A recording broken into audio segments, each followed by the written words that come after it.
Olá pessoal, aula 2, tá? Do tema de interrogatório. A gente vai falar, vou terminar o exemplo lá. Então, como que funciona? A criança, ela fica na outra sala com uma psicóloga, alguém...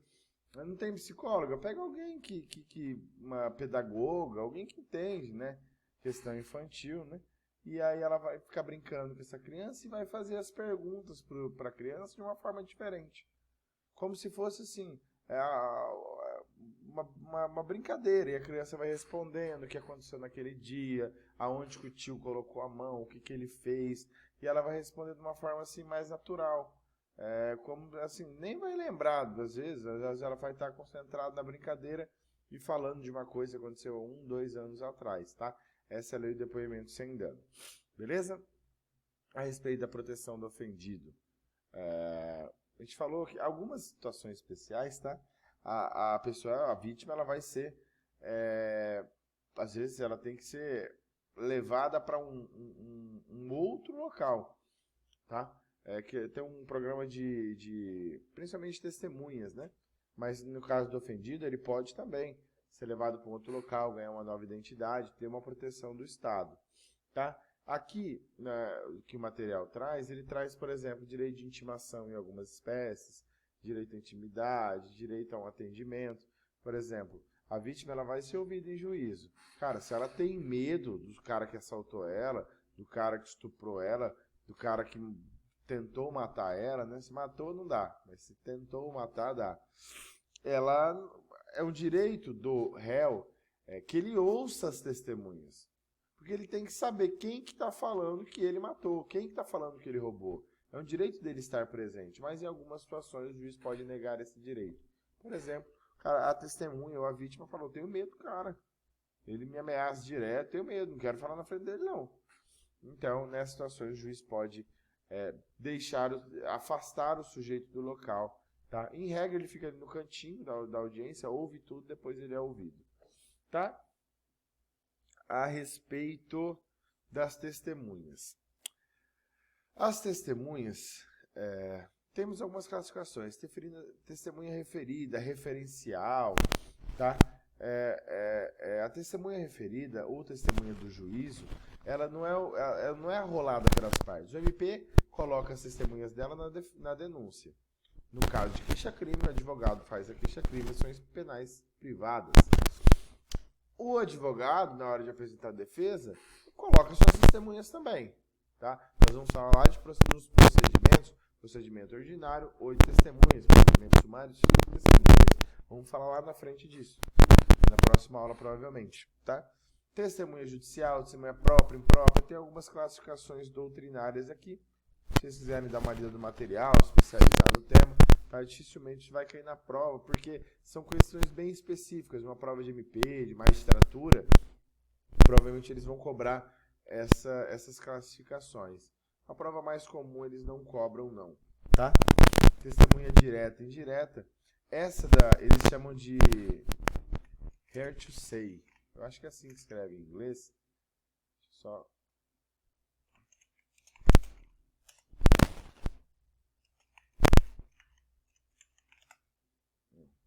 Isso. Hearsay testimony. É a testemunha do ouvir dizer, tá?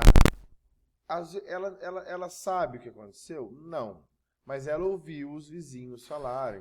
Ela ouviu alguém falar. Ela ouviu... A mãe dela viu. Mas a mãe dela morreu, tá doente, sei lá, não pôde ir. Aí ela falou, eu ouvi dizer isso. Vale. Alguns doutrinadores defendem que não vale, tá? Você vai encontrar julgados falando que não vale. Prevalece que vale, mas de uma forma mitigada, porque não foi ela que viu. Ela ouviu uma fofoquinha, tá? Então, em regra, a testemunha ela tem que ser direta, ela tem que ver, tá? Tem que ver a situação, tá? Capacidade para testemunhar. No 202 do CPP, ele traz um rol, né, de impedimentos da pessoa testemunhar. Doentes mentais não podem, menores de 14 anos não podem, parente do réu não pode. Doentes mentais porque não tem discernimento, né, a respeito dos fatos, das situações em que vive a sua vida, menores de 14 anos por uma questão de idade, tá, o código elegeu. Em situações específicas, você acaba ouvindo. Se só tem ela testemunha, vai fazer o quê? Agora, em regra, é uma regra que traz o Código de Processo Penal que não pode. A vítima foi uma criança. Ouve, tá? Ouve. Não tem problema nenhum. E parentes do réu, tá? É óbvio que a mãe dele, o pai dele, a avó dele, etc., vai falar bem, sem problema nenhum, tá? Algumas situações especiais que traz o ex-cônjuge divorciado. Pode, né? Hoje ainda desquitado o material traz. Não se usa mais desquitado, tá? Então, aí ele fala, além disso, esse último dissolve completamente o vínculo conjugal, ao contrário do primeiro, não justificando, pois existe a dispensa do compromisso do divorciado. Alguns depoimentos especiais aqui que são interessantes falar. Padre, ele pode ir lá e falar assim, ele foi lá e me confessou, ele se confessou, né? Falando que matou o cara. O padre pode ir lá? O advogado pode? O cara te procura no teu escritório. Te se forma, passa com a mão nas costas. O cara te procura no teu escritório e fala o seguinte, doutor, eu fui lá, matei mesmo. Piquei bala no cara. Beleza. Aí você fala, vou cobrar de você 10 mil reais pra mexer no seu processo. Aí o cara fala assim, não quero. Tá bom, então, beleza. Mas você matou mesmo? O cara fala, doutor, matei com vontade e tal. Ele olhou pra minha cara, me chamou de corintiano, eu não gostei, eu matei o cara. Aí você fala, beleza. Uma semana depois, o promotor te intima pra você ir lá na audiência, como testemunha, e te pergunta. Ele foi no seu escritório, não foi? Foi. Ele falou lá que ele matou o cara ou não? Eu sou obrigado a falar a verdade, né, juiz? O juiz fala assim, você é testemunha. Testemunha é obrigado a falar a verdade. Eu sou obrigado a falar que o cara matou? Psicólogo, psiquiatra, médico, são obrigados? Algumas profissões, tá?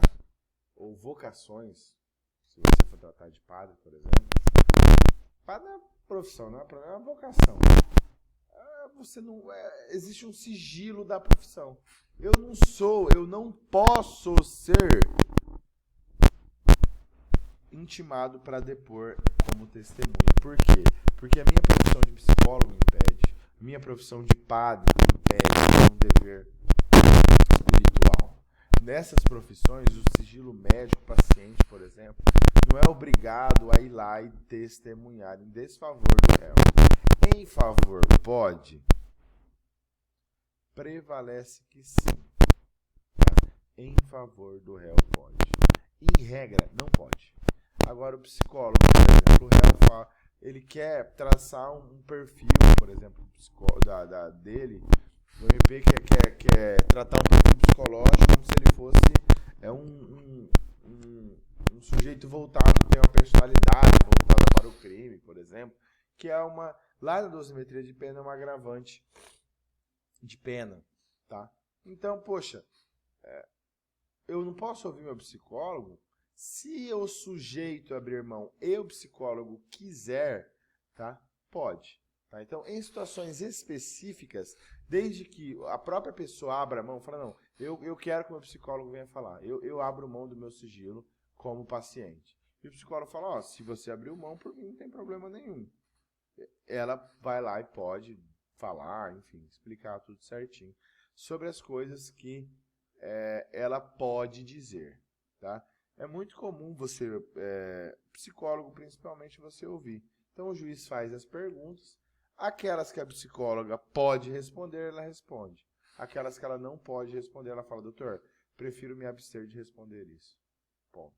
O juiz é obrigado a respeitar, porque as pessoas elas têm um dever, seja por conta do trabalho, seja por conta da vocação, que impossibilita ela de falar, tá? Tem aqui algumas questões. Aqui está escritório religiosa, rabino, padre, pastor, tá? Escritório de advocacia, médico, por exemplo. Então aqui, tá? Essas proibições de depor. Em situações extremamente específicas é possível, desde que a pessoa abra a mão. Mais comum é como psicólogo, tá? Mais comum. Padre eu nunca vi, advogado também nunca vi. psicólogo eu vi uma vez ou outra já. Beleza? Características do depoimento testemunhal. Judicialidade perante o juiz, se é lá no inquérito policial, não tem a característica de testemunha, tá? Ele é um condutor, ele até é chamado de testemunha, mas não tem essa judicialidade, não é o juiz que está ali presente para ouvir ele. Oralidade, em regra, é oral. Às vezes o que acontece? A pessoa chega lá, pega um papel assim, fala, doutor, posso ler? Aí o juiz fala, não. Eu já vi um senhor uma vez que foi vítima de acho que roubaram a loja dele. Eu lembro que era um senhor meio japonês. Ele falou, doutor, é que aconteceu tanta coisa na minha vida por conta desse. Eu perdi meu casamento, perdi minha filha que sumiu no mundo. Ele explicava os traumas que ocorreram por conta que iniciaram, acho que era um sequestro, um roubo, não lembro. Ele falou, eu passei uma semana escrevendo isso daqui, lembrando de tudo.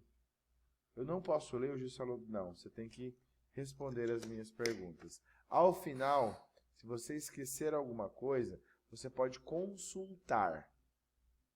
A testemunha pode levar um papel com alguns escritos, para que ela, se ela esquecer, ou se ela quer lembrar de algumas situações, coisinhas simples. Ela não pode pegar e ler o depoimento, tá? Ela pode levar anotaçõezinhas. Ler não pode, tá? Tem que ser oral, diferente do inquérito policial, que é escrito, lembra? Procedimento inquisitorial, beleza? Objetividade, tem que ser objetivo, tá? Não é para encher linguiça ali, não. Então o sujeito chega na audiência, não vai ficar falando do time do juiz, não. Tá ali para responder as perguntas de forma objetiva, tá? Às vezes o advogado, o promotor quer enrolar, quer perguntar sobre coisa nada a ver, não pode, tá? Tem que ser objetivo. Retrospectividade, que eu vou falar de coisas que aconteceram anteriormente, tá? Não estou ali para prever o futuro.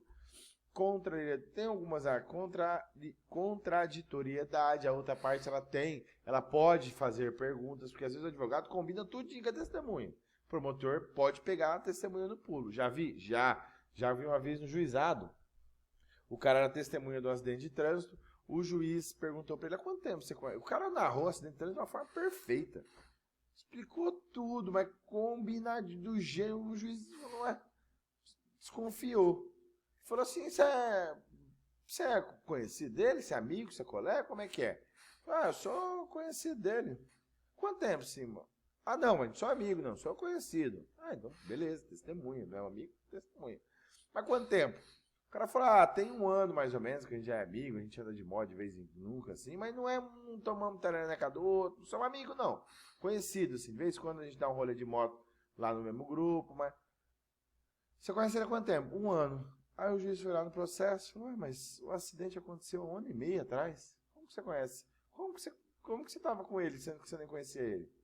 Aí o cara travou e falou, então, doutor, ele tá me pagando R$100 para contar essa história aqui. Aí, foi, né? Então, você tem que ter, não é só uma parte que pode perguntar de testemunha. O interrogatório, sim, do réu. Ele pode só responder as perguntas do advogado, sem problema nenhum. Ou a testemunha não, tá? Individualidade, cada uma é ouvida de uma vez, senão uma fala, o outro vai repetir, tá? Às vezes acontece o quê? Uma testemunha, às vezes acontece com o policial, você tem que fazer essas perguntas para ver se é verdade mesmo. Às vezes um policial fala, qual que é a cor da camisa do cara no dia? Dependendo, você fala, qual que era a cor do carro do cara? Coisa de tráfico de droga, foi pegando num carro. Qual que era a cor que era embalada a droga, você lembra? Esses detalhezinhos, que às vezes um policial fala azul, o outro fala vermelho.